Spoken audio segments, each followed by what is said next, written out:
셀프 스캔의 힘 긍정 확인. 내가 하루도 빼먹지 않고 하는 일이 있다. 긍정 확언이다. 나는 긍정 확언의 힘을 믿는다. 실제로 전작이 최근 돈 버는 법에 관한 이야기를 집필할 때도 역지도에서 매일 이렇게 외쳤다. 2022년 10억을 벌었습니다. 매장으로 2억, 개그맨으로 1억, 책 46만 6,667권이 팔렸네요. 감사합니다. 이때는 책 가격이 미정이었다. 그래서 책 가격을 1만 5천으로 상장하고 인쇄만으로 7억을 벌려면 46만 6,607권을 팔아야 한다고 단순 계산했다. 나는 실제로 긍정 학원이 실현되는 것을 경험했기에 그 힘을 말하고 다녔지만은 어떤 사람은 내 말을 믿으려 하지 않았다. 그래서 어떻게 하면 그들에게 보다 논리적이고 객관적으로 설명할 수 있을까를 고민하다가 스케일의 힘을 떠올렸다. 긍정 학원의 과정이 이렇다. 긍정 학원을 할 때마다 나를 스캔한다. 내가 어떤 가치가 있고 어떤 능력이 있는지를 체크한다. 내가 외친 목표보다도 나 자신이 부족하다는 것을 안다. 부족한 나 자신을 인정한다. 열정이 생긴다. 저절로 노력하며 하게 된다. 결국 학원이 이루어진다. 긍정 학원을 매일 100번 외칠 때마다 내가 자신을 스캔한다. 내가 전작을 쓸 때 긍정 학원을 외친 과정을 설명해 보자면 이렇다. 책이 이렇게 팔렸네요. 그러다 보면 지금 내가 그런 능력을 가졌는가를 체크하게 된다. 내가 쓴 글을 다시 읽어보고 베스트셀러 작가들의 책도 보면서 어떤 부분이 필요한가를 고민하는 것이다. 그러다 보면 내 글이 베스트셀러 기준에는 미치지 못한다는 것을 깨닫게 된다. 이 정도 글로는 감동을 줄 수 없어. 이 정도 글로는 베스트셀러가 될 수 없어. 그러니 책을 더 읽어야겠다. 그렇게 기준이 엄격해지고 높아지니 수많은 글을 썼다가 지우게 된다. 책은 저절로 읽어진다. 밤새 읽고 아침에 계속 읽어도 즐겁다. 그리고 다시 글을 쓴다. 이유는 내가 아주 흡족해하는 것을 느낀다. 그리고 다음날 또 긍정 학원을 100번 외친다. 또 스캔하고 이런 과정 걸쳐 내가 성장하는 것이다. 책이 즐거내면서 내 긍정 학원은 자연스럽게 바뀌었다. 저절로 바뀌었다. 원래 10억 벌었습니다. 매장으로 2억, 개그맨으로 1억, 프랜차이즈로 7억, 사람들을 이렇게 하는 책도 썼네요. 감사합니다. 베스트셀러가 되었습니다. 책은 2022년 9월 19일 출전했다. 그런데 이때 이미 프랜차이즈로 7억을 벌 수 있는 아이템이 만들어졌고 확신이 생겼다. 그래서 책으로 버는 돈은 빼었다. 기적같은 일이 벌어졌다. 글을 쓰고 있는 오늘은 22년 11월 30일이고 내 책은 출간 70만에 20세를 찍었다. 강연 요청도 엄청 들어온다. 23년에 책과 관련해서 7억 이상의 수익이 생길 것 같다. 결국 작년 겨울에 외치던 모든 것이 이루어졌다. 심지어 목표치를 넘어버렸다. 긍정 확언을 외친다고 무조건 이루어지는 것이 아니라 과정을 이해하고 노력도 함께 해야 한다. 아무것도 하지 않고 긍정 확언을 외치기만 하면 안 된다. 모든 감정을 열어서 또 긍정 확언을 외쳐야 한다. 분명 외치는 목표보다도 자신의 능력이 모자랄 것이다. 여기서 판가름 난다. 어떤 사람은 헤이 이게 되겠어 하고 포기하고 어떤 사람은 내가 부족하구나. 목표를 이루기 위해서 뭘 하면 될까? 그래도 일단 도서관에서 책부터 읽자라고 결심한다. 정확하게 이 두 가지로 나뉜다. 당신은 어느 방향을 선택할 것인가? 긍정하고는 원리를 알고 실천해야 한다. 포기하고 싶은 마음이 생기면 목표를 좀 더 작게 잡고 자주 성공하라. 포기하지만 마라. 꾸준히 하면 긍정학원의 능력도 커진다. 긍정학원의 가장 큰 장점은 내가 나를 안다는 것이다. 알고 하는 것과 모르는 것하고는 천지차다. 우리는 알고 하자. 나를 찾아라. 우리 안에는 위대한 나가 이미 존재한다. 내 안에 있는 것을 찾아내는 것이지 없던 것이 외부에서 들어오는 것이 아니다. 내 안에 이미 여러 나가 살고 있기 때문에 하나씩 발견해 나가는 것이다. 내 안에는 개그맨인 나, 요식업을 하는 나, 작가인 나가 살고 있다. 이런 나는 내가 독서를 통해서 찾아낸 것이다. 그리고 나 아직 발견하지 못한 나가 내 안에 있다고 믿는다. 아직 발견하지 못한 나가 너무 궁금해서 더 열심히 책을 읽는다. 우크라이나 코미디언 출신인 젤렌스키 대통령을 보면서 대통령이 나를 그려보기도 하고 역제도에서 냉기를 켜면서 자연인인 나를 생각해보기도 한다. 우리는 현재 내가 불러낸 나로 살고 있다. 지금의 나가 마음에 들지 않는다면 내 안에 있는 또 다른 나를 찾아야 한다. 그런데 이게 쉽지 않다. 그냥 머물러 있으면 때 찾을 수 없다. 최선을 다해서 나를 찾지 않으면 결국 죽음 앞에서 진짜 나로 살지 못한 것을 후회하게 된다. 진짜 나를 찾는 순간부터 내 인생이 시작되는 것이다. 돈키호테는 죽음 앞에 다가서야 자신이 모험가로 태어났다는 것을 깨닫게 되었다. 자신의 삶을 돌이켜보니 단 하루도 모험가로 산 적이 없었다. 그래서 그는 깨달은 즉시 엉망진창인 갑옷을 입고 늙은 말 로시난티에 올라 모험을 떠났다. 당시 시대상으로 보면 산속에서 맹수나 산적을 만나 죽을 수도 있었다. 하지만 돈키호테는 떠난다. 하루를 살아도 진짜 나로 살겠다는 의지다. 죽음이 문제가 아니다. 오래 사는 것도 중요하지 않다. 가짜 나로 아무리 오래 산들 무슨 의미가 있겠는가. 나는 이제 막 태어났다. 내 안에서 진짜 나를 불러내는 덕분이다. 바로 작가와 강사인 나다. 난 마지막으로 엉망진창 도서관 장 고명한을 불러낼 것이다. 내가 태어난 이유는 사람들에게 긍정적인 에너지를 전달하기 위해서이다. 그 방법으로 나는 책과 강의와 도서관을 택했다. 나는 이제 99%가 나를 찾았다고 믿는다. 하지만 아직 찾지 못한 1%를 찾기 위해서 책을 읽는다. 어떤 모습이 나가 숨어있는지 찾아가는 과정이 너무 설렌다. 책이 저절로 읽어진다. 내 안에 잠자는 수많은 나를 깨우는 주문이 인문과 고전, 철학과 시에 담겨있다. 이런 책을 읽고 질문을 던져야 잠자는 나들이 응답한다. 질문을 듣고는 고개를 들고 손을 뻗어서 세상 밖으로 나온다. 당신이 그렇게 원하는 500억, 1000억의 경제적인 자유를 가진 나가 당신 안에 깊이 잠들어 있다. 누구나 마찬가지다. 모든 사람들 속에 이런 나가 잠들어 있다. 누가 깨우느냐가 관건이다. 책을 읽으면 반드시 깨울 수 있다. 인간을 제외한 자연계의 모든 생명체들은 원래의 모습으로 태어난다. 인간만이 원래의 모습으로 숨기고 태어난다. 인간이 태어난 이유는 원래의 나를 찾기 위해서다. 안중근 의사는 독립운동으로 태어났다는 것을 스스로 알아냈다. 그리고 자신의 소명대로 인생을 살았다. 아직 태어나지 못한 수많은 나들이 있다. 진짜 나로 사는 사람들이 많아질 때에 세상은 바람직하게 흘러간다. 지금 진짜 나를 찾기 위해서 책을 읽고 있는 당신에게 감사하다. 자신에게 질문을 던지라. 나는 왜 태어났는가? 당신 안에 있는 수많은 나들이 대답을 위해 꿈틀거리는 게 느껴지는가? 축하한다.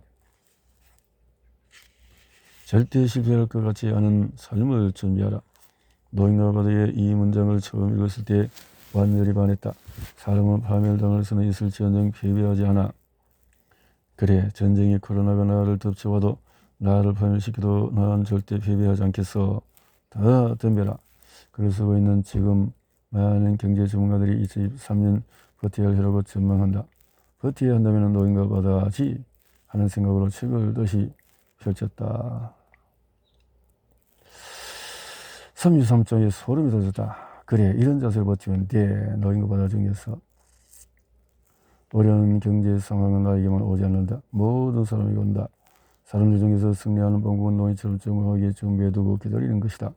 낚시를 해본 사람은 알겠지만 낚시를 하다가 다른 포인트로 이동할 때 어떤 사람은 커피를 마시며 쉬지만 어떤 사람은 낚시줄이 상하지 않았는지 매듭이 잘못된 곳에 없는지 낚싯대를 점검한다. 이 작은 차이가 낚시인들이 꿈꾸는 빅원, 그야말로 큰 물고기를 만났을 때 커다란 차이를 얻는다. 준비가 되어 있으면 얻는 반면에 그렇지 않으면 고기가 낚싯바늘을 물어도 낚싯줄이 터지든지 해서 놓쳐버린다. 기회는 언제 찾아올지 모른다. 그런데 준비를 제대로 하지 않으면 놓치게 된다. 노인의 말처럼 정확하게 준비한 사람은 기회를 잡을 수가 있다. 저 사람은 이런 어려운 때도 운도 좋아. 우리도 해보자. 어렵지 않다. 딱 두 가지. 매일 아침 긍정 화반을 외치고 30분 동안 책을 읽자. 나는 매일 인스타그램과 유튜브에 긍정 화반을 올리고 있다. 처음에는 혼자 외치기 쑥스럽다. 그러니 내 영상을 보면서 같이 외치다 보면은 혼자 외치고 싶어진다. 그때 혼자 자신만의 긍정 화반을 외치면 된다. 당신이 2023년 이미 기회를 잡았다.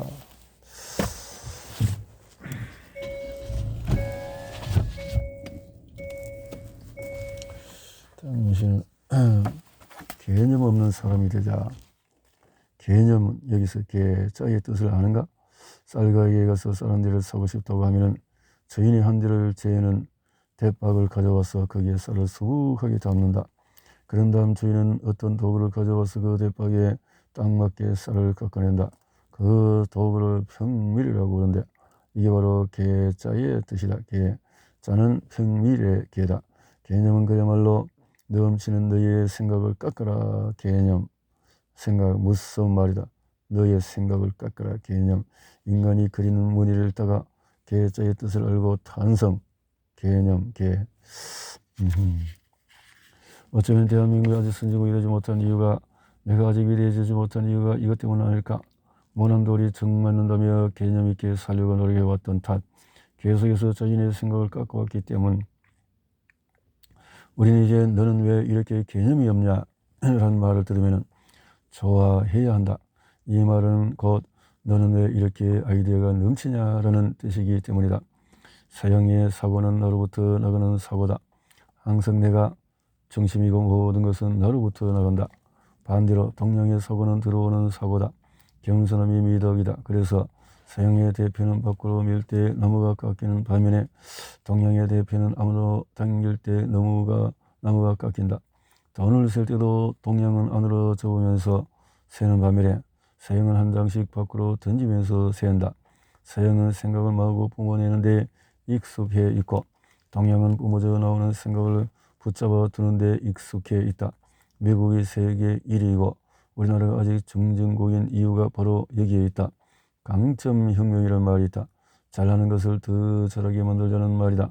내 아이가 국어를 100점 맞고 수학을 30점 맞았다고 하자. 어느 학원에 보낼 것인가? 국어 100점을 맞는 아이는 국어가 재밌고 잘하니까 100점 맞는 것이다. 국어에 타고났다고 할 수가 있다. 수학이 30점이면 관심이 없고 재미가 없는 것이다. 수학은 타고나지 못했다. 이런 아이를 수학 학원에 계속 보내면 점수는 좀 올라가겠지만 공부 자체의 흥미를 잃어버릴 것이다. 그러다가 어느 날 점수를 보면 국어 7점, 수학 50점의 평범함 이하의 아이가 되어 있다. 어떻게 그렇게 내가 확신하느냐 하면 하류 제왕이라는 책을 읽었기 때문이다. 이 책에 이런 일화가 나온다. 중국 탁구가 세계 1위인 이유가 바로 강점혁명으로 훈련을 시켰기 때문이라는 것이다. 공격은 잘하지만 수비 어점이 있는 선수는 공격을 더 훈련시킨다. 그러면 수비할 일이 없어진다. 한방 공격으로 게임을 끝내니 말이다. 타이거 우즈가 전성기의 골프 황제라는 칭호를 받은 이유도 강점혁명이다. 타이거 우즈는 드라이버를 가장 잘 쳤고 벙커샷을 가장 못 쳤다. 골프 대회에서 골프 코스를 설계할 때 모든 선수들이 공을 떨어뜨릴 만한 곳에 함정으로 벙커를 만든다. 그러니 벙커샷이 약한 타이거 우즈에게 벙커는 늘 위기였다. 타이거 우즈의 최고 스승이자 전설의 코치인 부치 하머는 그에게 벙커샷을 연습시키는 대신에 드라이브를 더 멀리 칠 수 있게 훈련을 시켰다. 더 잘하는 것을 훈련해서 아예 위기를 비켜갈 수 있게 만든 것이다. 100점이 끝이 아니다. 1000점, 1만점도 있다. 스스로 100점의 생각을 잡아두지 마라. 내가 잘하는 분야에서 오히려 더 많은 생각을 분출하라. 평균에 맞추지 말고 치는 사람이 되자. 누군가 나와 생각을 말한다고 해서 배척하지 말고 다른 생각을 한다고 해서 그걸 기회 삼아 다른 생각을 발전시켜보자. 생각은 깎는 것이 아니니까 우리 모두 개념 없는 사람이 되자. 개념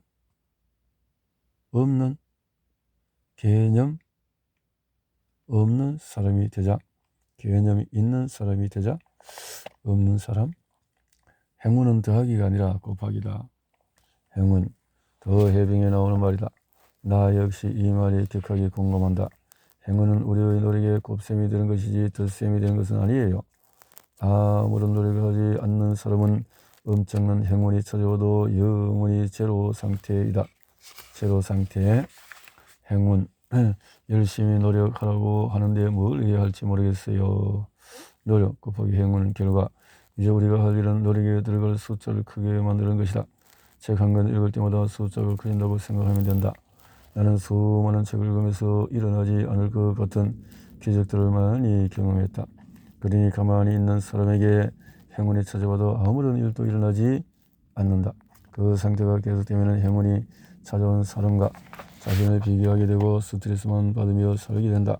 또 하나의 법칙이 있다. 노력하지 않으면 행운 마이너스 이런 결과 바로 마이너스 행운의 법칙이다. 아무것도 하지 않으면 제자리에 머무르는 것이 아니라 뒤처지게 된다. 세상이 변하고 사람들은 성장하기 때문이다. 계속 아무것도 하지 않으면 행운은 마이너스가 된다. 마이너스.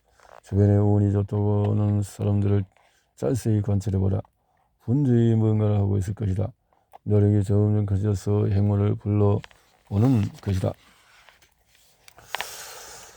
주변에 운이 좋다는 사람을 보면은 그렇다. 난 그렇게 하는데도 행운이 찾아오지 않아 라고 생각한다면 이 말을 해주고 싶다.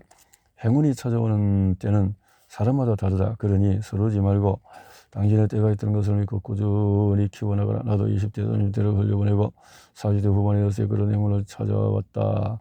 행운은 반드시 온다. 이번 주에는 행운이 4배로 커졌네. 내가 느끼는 내면의 축복은 바로 미래에 대한 두려움이 사라진 것이다. 점점 커지는 행운을 느끼면 내 미래는 당연히 잘 될 거라는 믿음이 생긴다.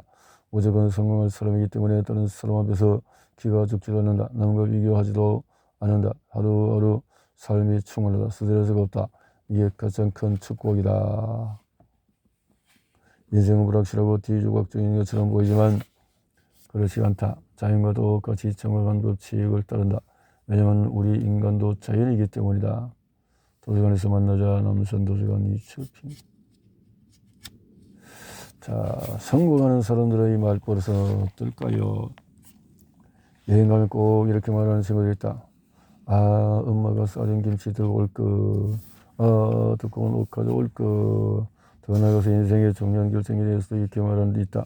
내가 그때 상급을 했어야 하는데, 그때 결혼하지 말았어야 하는데, 이 세상에는 가장 쓸모없는 말이 후회의 말이다.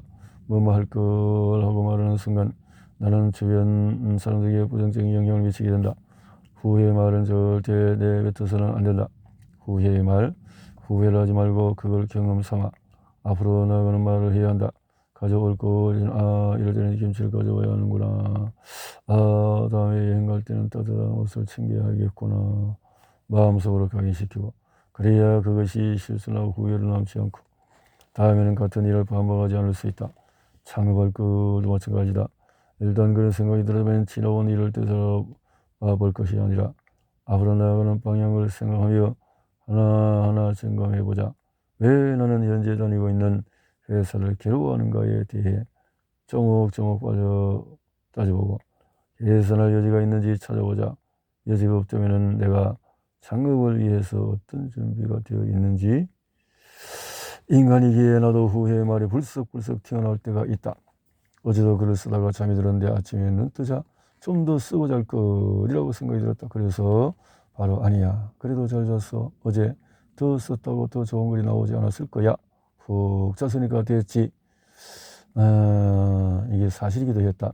후회한다고 달라진 것은 없다. 후회 대신에 앞으로 나아가는 말을 대뱉자. 김치를 안 싸웠으면 가는 길에 사면 되고, 두꺼운 옷이 없으면 추운 곳 대신에 따뜻한 곳에 가면 되고, 어제 책을 못 읽었으면 오늘 읽으면 되고, 창업을 못했으면 지금부터 준비하면 된다. 성공하는 사람들은 절대 뭐뭐 할 거라는 말을 내뱉지 않는다.